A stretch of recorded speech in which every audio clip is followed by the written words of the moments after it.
Welcome to Permission to Kick Ass, a podcast about leaving self-doubt in the dust, punching fear in the face, and taking bold action toward your biggest dreams. I'm Angie Coley, and let's get to it. Hey, and welcome back to Permission to Kick Ass. With me today is my friend Sage Polaris. Say hi, Sage. Hey, thank you for having me. I'm so excited to have you. And I'm looking at the background, which of course they don't get to see. But you look so comfy and cozy in your home studio there. That's amazing. Yeah, I'm coming from my copy headquarters in Los Angeles, which means my office attached to my bedroom. Love it. Hey, that's the way it works. You create your office where you got the space. I'm doing my office in a hotel room, also in my bedroom. So no shade here. Tell us a little bit about your business and what you do. Yeah, Angie, I love that we've both been in business for 10 years. So I'm 10 years deep too. And I've been primarily running a copywriting business that has, of course, evolved over the years. The first 7 years, I was really focused on private client work and working specifically on launches. And then the last few years, I decided I wanted my work to be more accessible because you had to know somebody to be able to hire me. Mm-hmm. And now I have a copy template membership that's at a much lower price point and much more accessible. It's still an investment, and I'm aware of that. Like, it's a big deal for people to invest into, but I never had that option before. And then I run something that's a mastermind that I call a collective. So those are kind of like how my business has evolved over these last few years. I love that. I think one of the foundations of business, I'm just going to get off on a tangent right away from what we planned on talking about, that you mentioned, I didn't have the option to invest in like these kinds of templates, these kinds of structures when I was starting out, because I remember that too. Somebody would reach out to me and say, hey, could you write like a video script? And I was like, I don't know. Can I? Google. Okay. Well, that kind of makes sense. And that one over here kind of makes sense. I think I'm going to cobble them together and create my own template out of this. And I would just like fumble my way through it. Now you can pick and choose from a variety of templates. And it's awesome because you get to pick the one that resonates the most with you. I love that. I think that's great because it speaks to, the evolution as a business owner, that you can create something that you didn't have and help people that come behind you. That's totally a great business move, I think.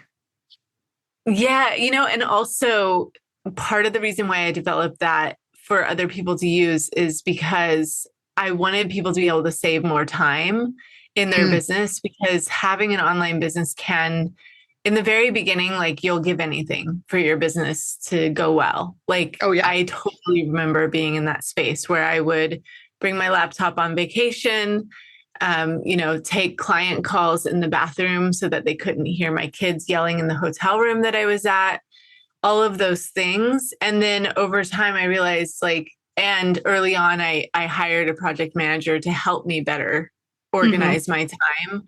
And that changed everything for me. And so, yes, these copy templates that I've created are to help people get more sales. The other aspect of it, though, is for them to get their time back as they're growing their business. And like anytime they sit down, being able to shave like 15 to 20 hours off of their writing project, if they're doing like a launch, for example, I'm here for that.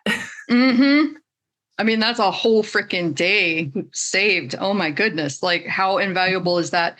And I love that you mentioned hiring someone to help you organize your time, because I had to do that, too. I thought I was really doing well as a creative by leaving my days open and free. Like, I could change with a moment's notice and do all of the things. And I didn't realize how counterproductive that actually was, that I had zero structure to my days. And since I had somebody that was more of an expert and pushed me out of my comfort zone with like, no, if you block off calls to these days, and then every other period, you get to actually work on your business and do productive things without having to jump off for another call every 15 minutes, right when you get into the flow of things, you're actually going to be much more productive. That was how I actually, I accidentally last year recorded all of my podcasts for an entire year by June. I didn't set out to achieve that, but I limited my call days to Wednesdays, and I just took as many podcasts recordings as I could on Wednesday afternoons. And then before I knew it, it was full. So like, time management. Yes. Absolutely. For the win, right? And I wish it was my zone of genius. It's really not, though. But I do feel like anybody can do this one thing I want to share, which is Yeah.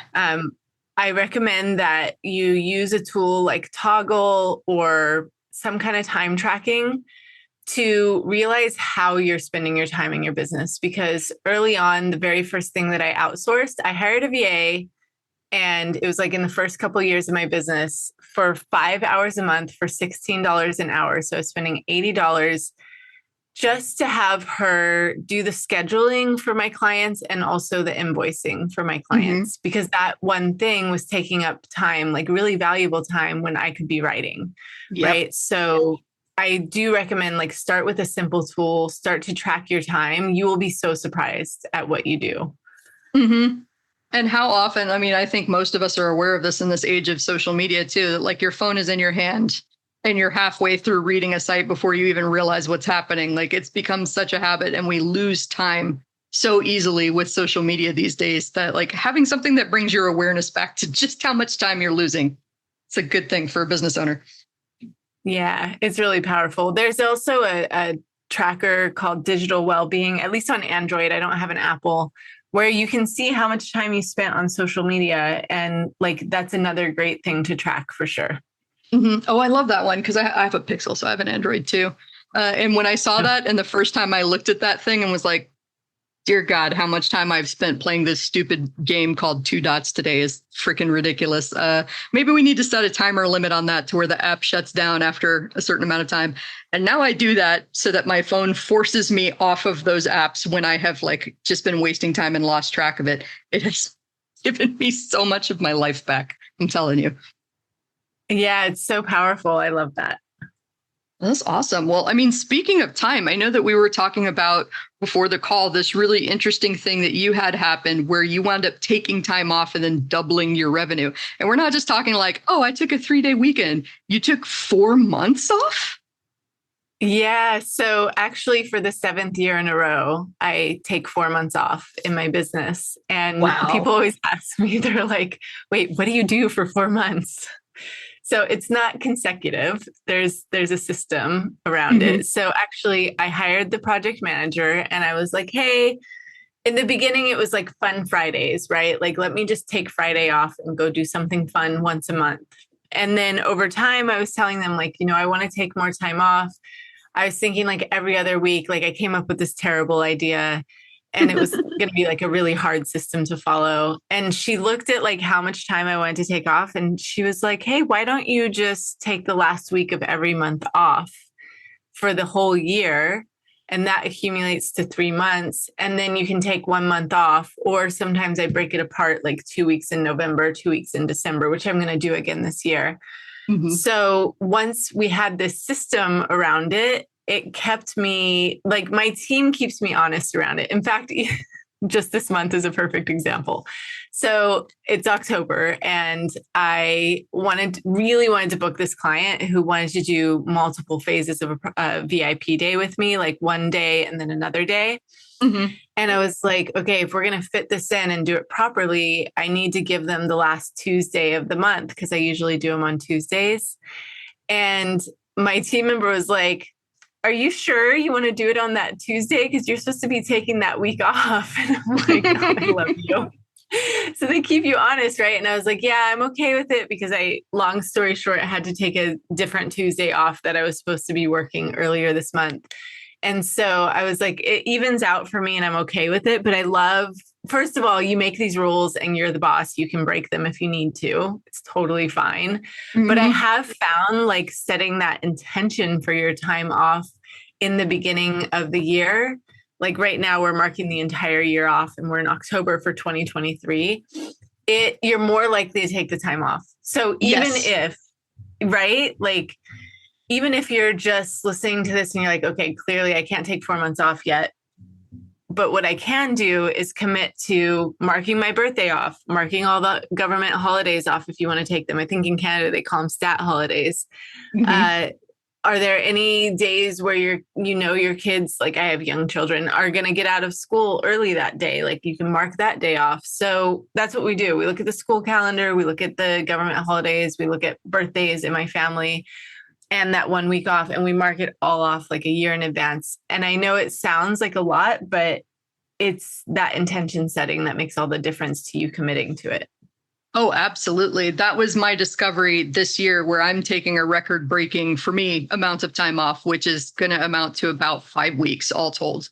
And it started with me doing my analysis, like end of year analysis last year, early this year, looking at what I did in 2021 when I did this like drastic digital nomad change in my life, and realized, yes, I'm technically taking more time off because I'm going to llama yoga or hot air balloons or like other random things where I am forcing myself to be away from the computer. But I'm not taking time off in the sense that I am actively disconnecting from work for like days or a week at a time, and basically finding myself in my center. I was always on in some form, even if I was taking a half day off here and there.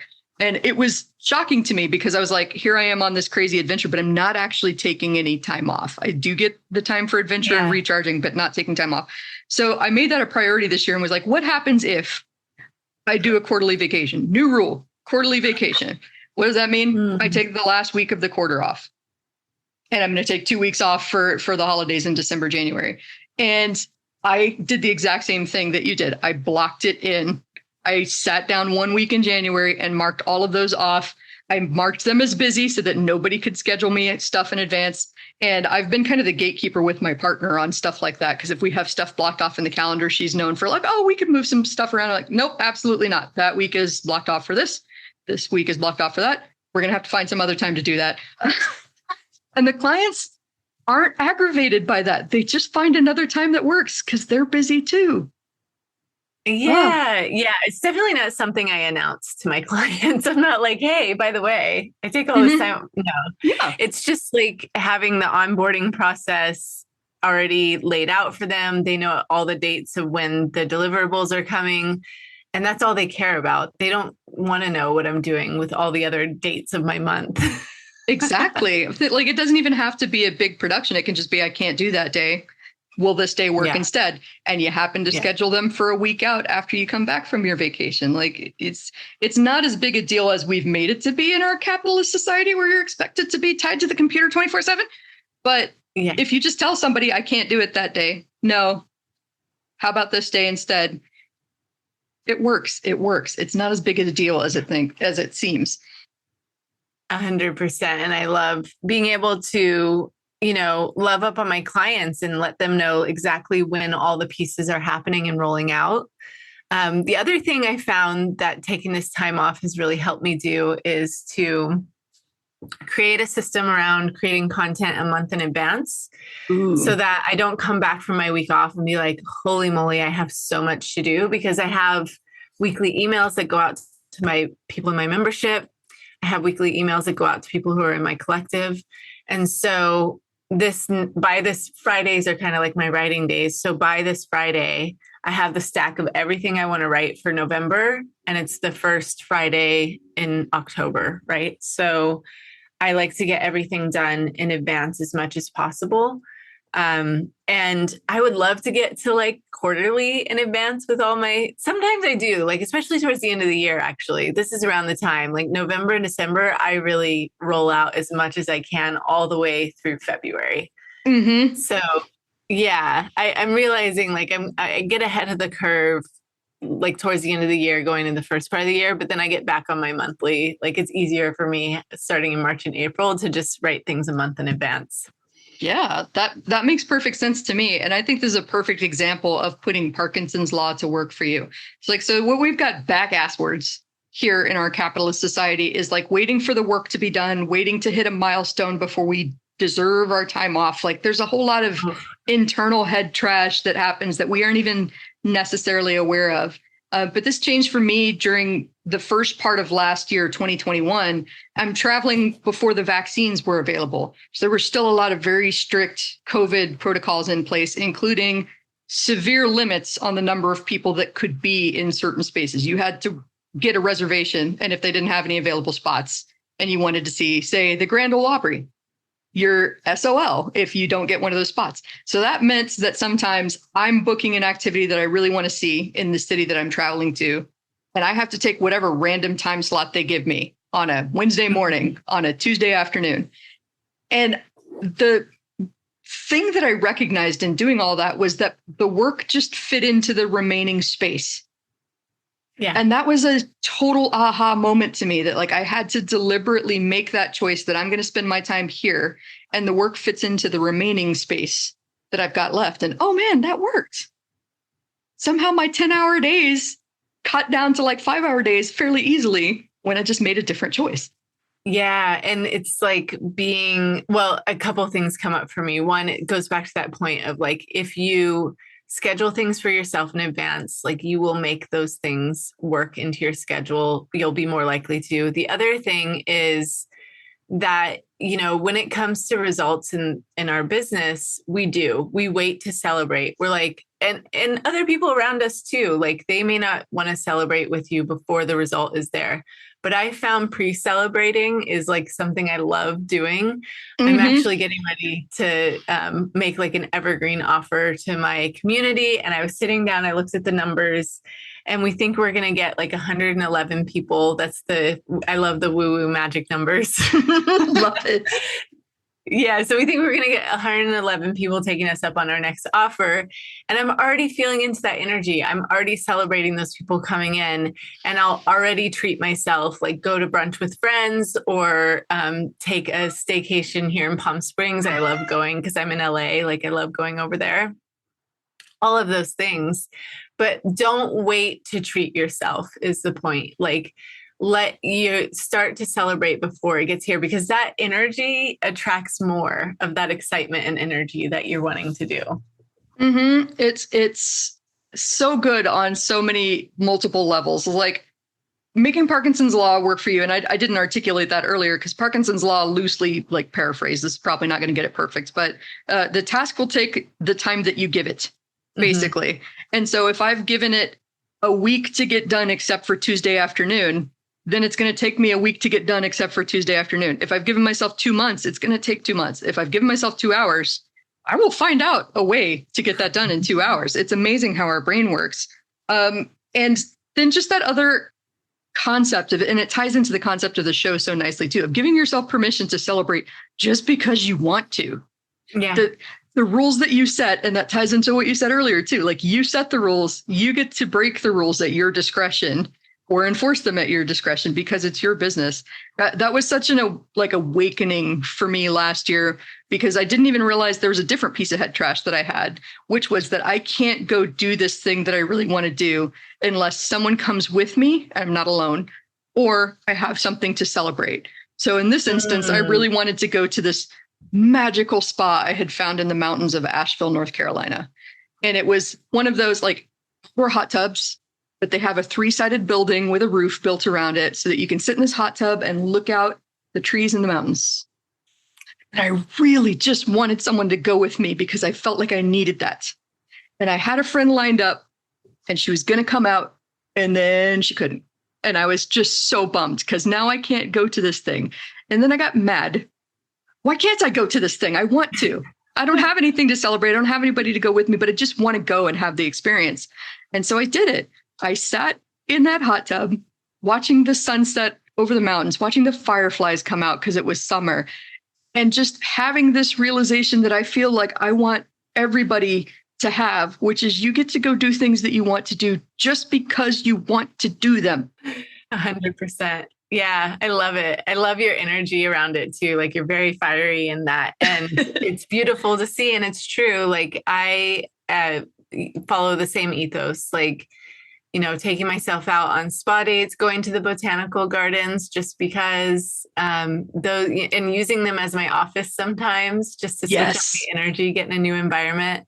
When I do, you'll love this. When I do my free copy course every year, I offer it once a year, and sometimes I do it twice, but usually once a year. And there's 6 live sessions that I'm filming, and I get Airbnb that's like 20 minutes from my house so that I can completely focus and like swim during the day, because water is very good for me when it comes to creativity and just being present and all of those things.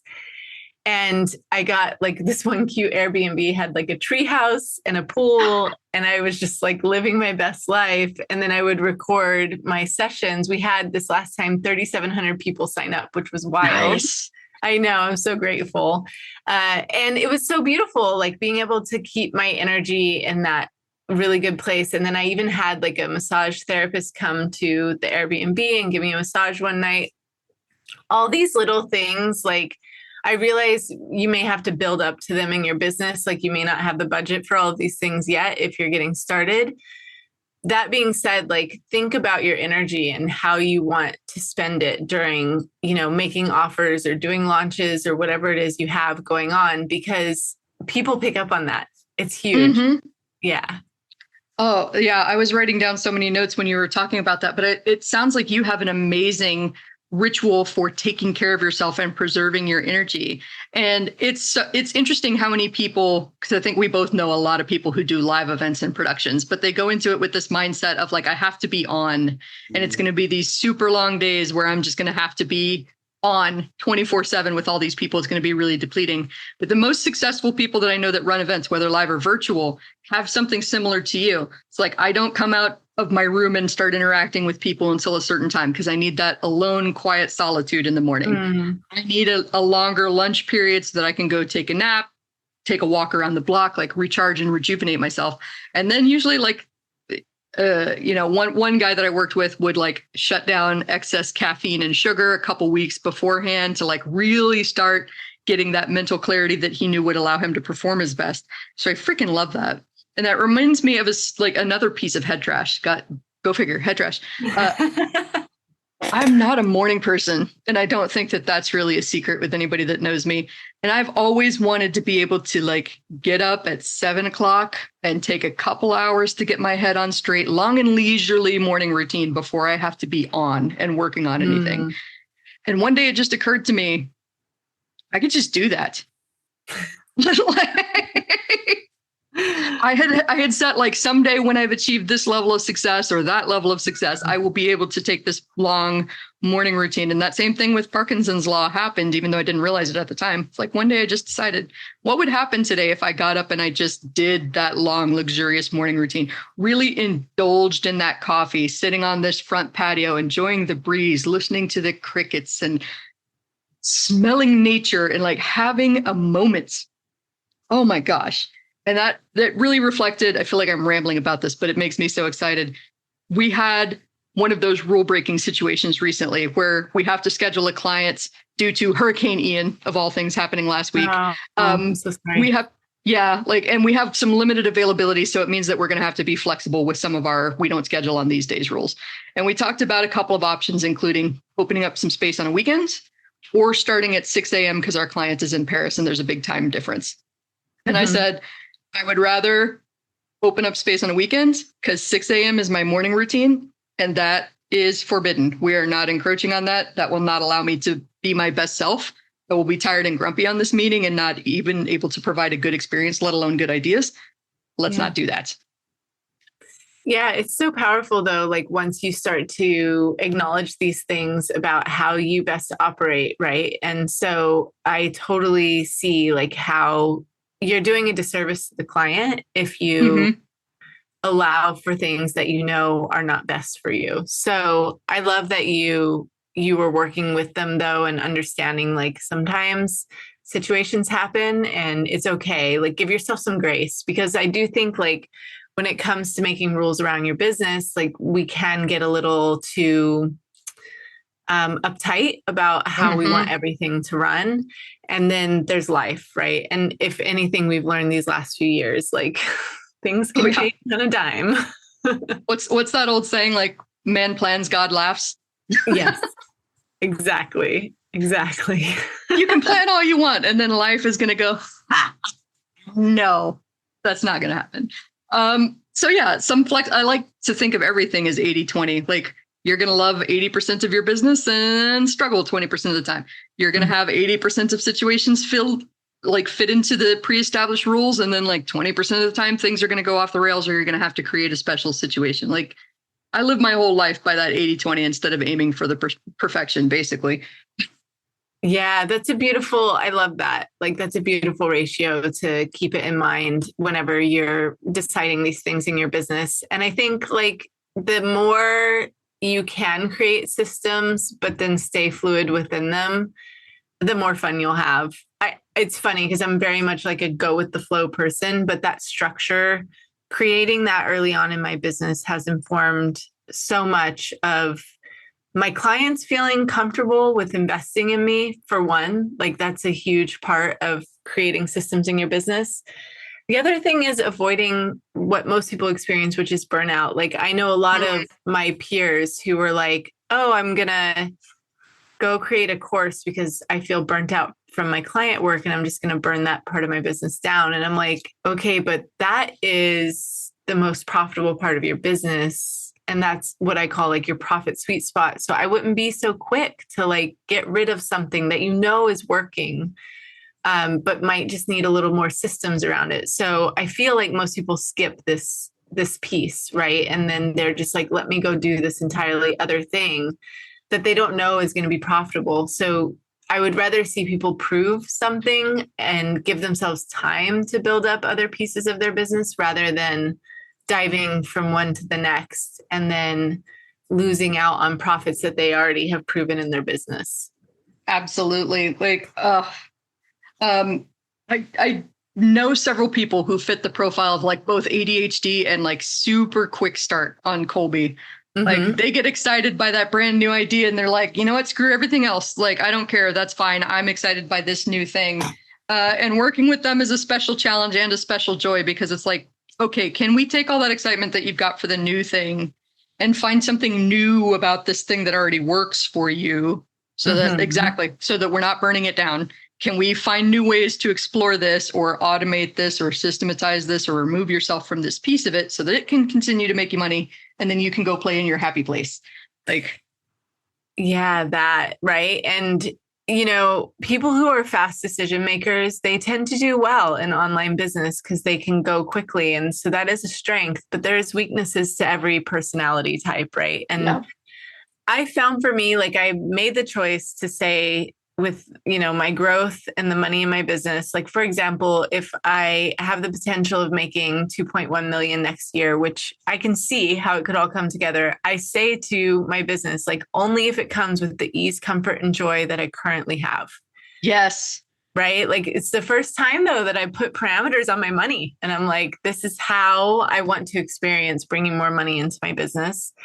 And it's very helpful for me to remind myself of that because it is easy to get, you know, distracted by what everyone else is creating.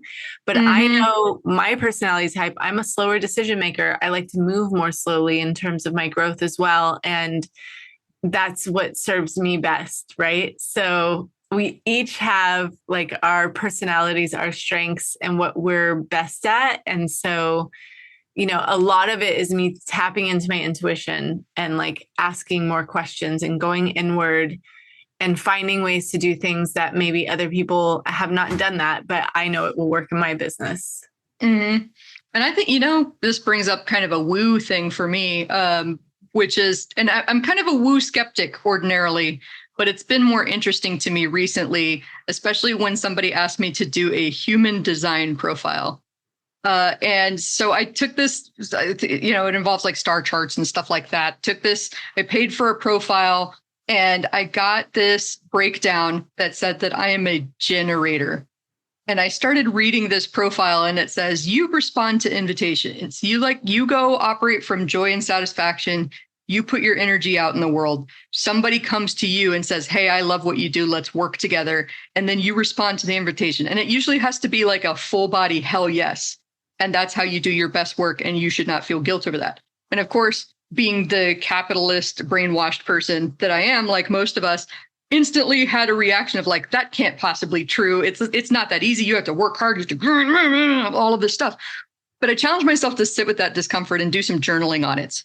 And anything that's like, whether you're skeptic or you're woo or you're not, I think anything that can show you some insights about yourself is a valuable tool. So use all of the tools. So I sat with that discomfort. I journaled about it, and I realized every miserable situation where I suffered and was like subject to abuse and just it was just a horrible experience, was something that I pursued and I tried to force it to happen because that's what you're supposed to do when you work hard. And everything that has been full of joy and ease and has brought me profitability that I'd been hoping for has been a response to an invitation. I love that so much. That's so good. And yeah, human design for me, I'm a manifesting generator. It's very eye-opening. I feel like all of the personality tests out there kind of point to the same thing, but take a different direction towards it. And I know that like you're saying, once you realize and have an awareness of how you best operate, it's so powerful. And it's something I wish that people would start with first when they start their business, right? And I also wish that like, you know, it's interesting the way that branding works and how it creates a new awareness for people. And so whenever they have a new awareness, they're like, oh, I should go try that because it worked for that person. And it discounts the fact that each person has a different personality and that's why it worked for them. So I do think this is like the crux of, you know, having success online. Like success is different for each person. Like your personal version of what success means to you really starts with understanding yourself, your personality, your network, also like who's in your circle already. What can you leverage? Because, you know, early on in my business tried to do, for example, an affiliate launch for a course that I had created. I was year 2 into my business and I wasn't trying to run away from my private client work, but I was just like, well, let me try this because I had actually like won a contest for someone to create my course for me. Yeah. So I was like, cool, let me give this a shot. So I launched it and I included affiliate partners and I just hadn't realized like, my brand recognition wasn't high enough for me to be able to do that. Like I didn't hold the same credibility that some of my peers who were launching courses were having success with. The other thing was like, I didn't really have the network and the relationships with people who had big enough email lists, for example. But now that I'm year 10 in my business, I know so much more about the back ends of other people's businesses. I know who to ask for partnerships. And my last launch, 60% of people came through affiliate partnerships, like the leads, but I like to think of them as human beings that came through. Yes. Came from that partnership. So that looks completely different 8 years later, right? Like year 2 versus year 10. And so I do wish, like, as people come into this online space, that they would be able to think a little bit more strategically about like, why did that work for that person and what specifically would work for me based on where I'm at in my business. So they're all things to consider. And I know like when you're getting started, you're just like inundated with information and trying to do all the things. But I do think it takes a little bit of pausing and acknowledging all the things that we're talking about before you decide what direction you want to go with your business. Oh, yeah. And I think it was brilliant that you used the word try it. And that's what I really want to like circle, underscore, exclamation point, bright red flashing neon light. Try it. Absolutely. If something that you saw worked for someone else and it sounds interesting to you and it seems like it could work for you, try it. And if it doesn't work out like you thought, don't take it as a sign that this means that you're a failure, that your business sucks, that this is something that will never work. Like that's the second point that you made that I thought was brilliant, especially with the affiliate marketing. You tried it once. You could have easily come to the conclusion that affiliate marketing doesn't work for me, but instead you took that strategic route, like you said, and looked at, okay, here's why it worked for them. What do I need to change in order to make this work for me? And then years later, when you had those in place, you went, let's try that again. And now it's a huge part of your business. Like, try it. Absolutely try it. Yeah. And try it again. Yeah, 100%. And just like in between those things, I think the only important part is like, there's a quote out there. I think it's like, you never fail. It's something about losing or winning, but if you learn from your lessons, then you can't fail. I don't know. It's not as pretty as, you know, but like the lessons, right, in between each of these attempts at what you're doing. If you learn from them, then there's no way you can lose or fail. Yes. if you don't take the time to learn from it, then sure, like things may not feel as good and you may not be able to make those pivots over time. Yes, I love that. I heard somebody phrase it as, and this was the pithy version I heard, you win or you learn. Oh, And I I was like like, that. yes, you win Yeah. or you learn. There is no lose until you give up or you die. And even in certain situations, giving up isn't a lose necessarily. Like it Yeah. means a pivot. It means a change in, like, I gave up on my career in the TV industry. So I used to live in LA. I lived in Toluca Lake. Oh, Um, fun. and in the Valley, worked at all the majors for a while, but then got laid off from the Oprah Winfrey Network right before it started, which threw me headlong into this lovely copywriting career that I discovered by accident. And giving up on the TV dream that I had doesn't mean that I was a failure. It actually opened me up to even greater wins with, like, we wouldn't be here now if I had been like, that's a lose. I'm a loser. I suck. Yeah, I hear you. It's a whole thing. And we have to process it, right? Like there's Yes. definitely emotions that come along with the lessons. And, it takes a lot to continue to show up and do the work. And I think you're right. Like if you continue to show up, then you're really not losing, you're winning. Yes, absolutely. I love that you mentioned the emotions and processing, because that's another thing I don't think that we talk about enough in business. That, like, you are a human at the end of the day, operating a human operated business with all of your human emotions and your biases and your assumptions and your grievances and your I didn't get enough sleep and so now I'm just irrationally grumpy and I hate all of you. And you get to be a human, but that starts with actually allowing yourself to feel things and not judging yourself for it. Like, I was actually talking with a coaching student of mine about that earlier today, where I told him, have you ever stood on the beach and like tried to hold back the water? That that's what it feels like. That's what it looks like in my mind when I hear somebody being like, I refuse to feel guilty. Okay, well, but the guilt is going to happen. It's what you Yeah. do after that feeling that pops up that really matters. And so I said, okay, instead of standing on the beach and trying to hold back the water, what if you just sat down and let the wave carry you to shore? Mm-hmm. I love Like, that metaphor. just let the emotion wash over you. Acknowledge that you had a temporary bad moment. Ask yourself if there's anything that this emotion is trying to teach you, if you're just having a bad day and you're frustrated. And then ask yourself what you're committed to and go act on those commitments. Like, just feel the feelings. It's okay. Because if you don't, if you bury them, if you say, I'm not going to feel guilty, I'm not going to feel mad right now, I'm not going to feel stressed, you bury all that stuff, and then it pops up at the most inconvenient time and demands to be dealt with right now. Yeah, I have a tool I like to use that I'll drop here, which is, spiritually speaking, everybody has different beliefs, and this really works for all beliefs. I specifically follow Abraham Hicks, and I love law of attraction stuff.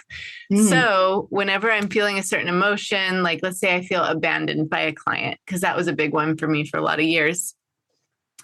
I will go onto YouTube and I will search Abraham Hicks and the word abandoned, and I will always get the message that I need. So, whoever your spiritual leader is and whatever emotion you're feeling, I highly recommend, like early, for me, it's in the morning, like turning that on and listening to the message that I need to hear and getting exactly what I need to continue to go and move on and like work through it and do all the things that are important. And I think like our ability to process emotions is so important. And so definitely lean into those, whatever your faith and tools are. Mm-hmm. And the funny thing is, like, the more you fight it, the more kind of unbalanced is not necessarily the right word, but like it gets really harder for you to control them when you're keeping so much inside. I think the folks that have the highest levels of emotional intelligence are the people that have practiced that skill of letting the emotion pass and then like figuring out what they have to do with it. Like, what is this trying to show me? What is this trying to protect me from? That's my favorite one. Like, stupid brain, stop being scared of everything. It's not all trying to kill you. It's fine. Yeah. And, there's a couple of people coming to mind right now. Like Maya Angelou talks about how you can't have rainbows without clouds. I'm paraphrasing. Yes. But I love that. Like, it's so true. And it's just a part of the experience. And then Dr. Wayne Dyer talks about how pain is inevitable, but suffering is optional. And I also Yes. really love that. That Oh, gosh, that was just like a gut punch as soon as you said it. And I've heard that one before, but I love getting those reminders. It feels so timely. Suffering is optional. It's a choice.